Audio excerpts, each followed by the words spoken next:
How did I start drawing? I learned how to draw faces entirely on my own, which I think really shows that anyone can do it if they put their mind to it. I didn't have formal training or expensive tools when I started. All I had was curiosity and a willingness to experiment. That's the beauty of art. There's no one right way to learn. And you don't need a perfect starting point. If you're someone who feels like drawing is out of reach, trust me, it's not. It's a skill you build over time, one line and one detail at a time. For me, it was just about taking that first step and not overthink the process.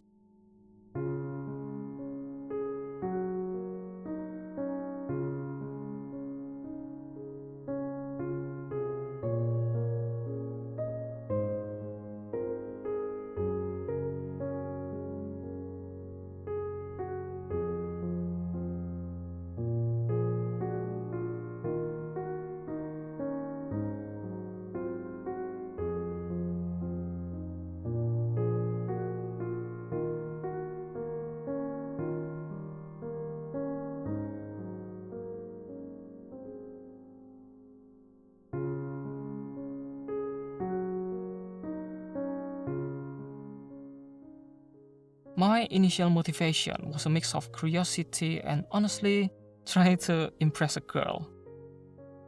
I think that's how a lot of us start things, with a funny or seemingly insignificant reason.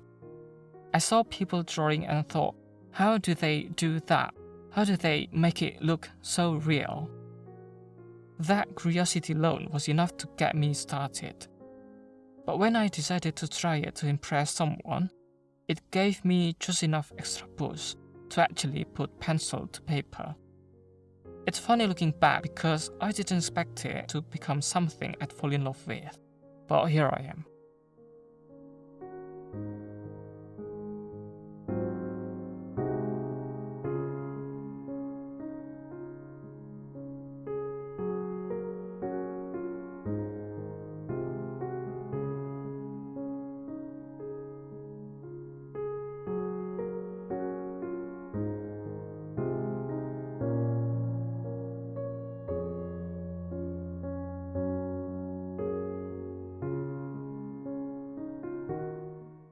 When I first started drawing faces, I didn't dive straight into the entire thing.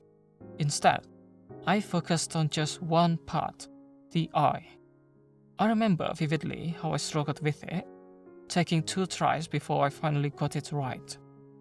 But when I did, I felt this incredible sense of accomplishment, and it gave me confidence.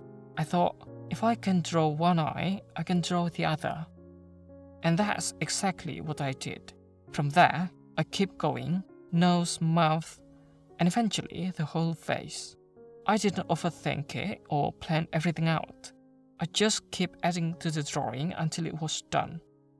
That moment taught me a lot about breaking things down into smaller steps and not getting overwhelmed.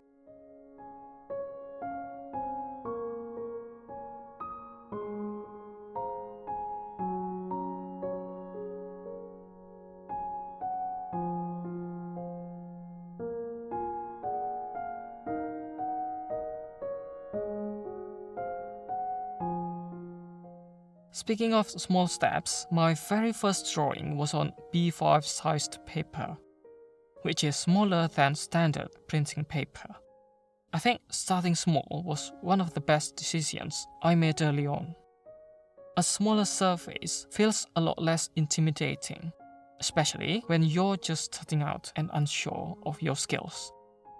It also saves on materials, which is great if you're experimenting and making mistakes along the way, as I was.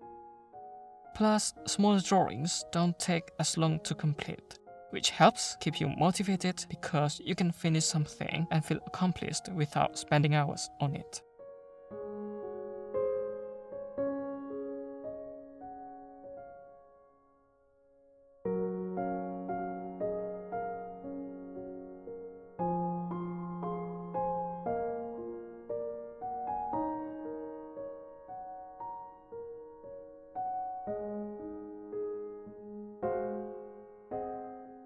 One thing I learned quickly was the importance of patience.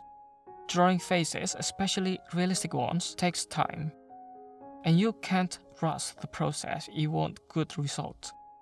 In the beginning, I didn't pressure myself to finish a portrait in 1 hour or even 1 day. Instead, I focused on enjoying the process and letting its drawing take as long as it needed. I found that patience wasn't just about waiting, it was about slowing down and learning to see details. The way shadows fall on a nose or how light reflects in an eye. Experimenting with different materials was another key part of my journey. I tried all sorts of paper, from smooth sketchpad to textured watercolor paper, and experimented with different pencil brands to see how they felt in my hand and on the paper. Some combinations worked better for me than others, but every experiment taught me something new. Even the ones that didn't turn out the way I wanted were valuable because they helped me refine my preferences and approach. As I drew more and more portraits, something interesting happened.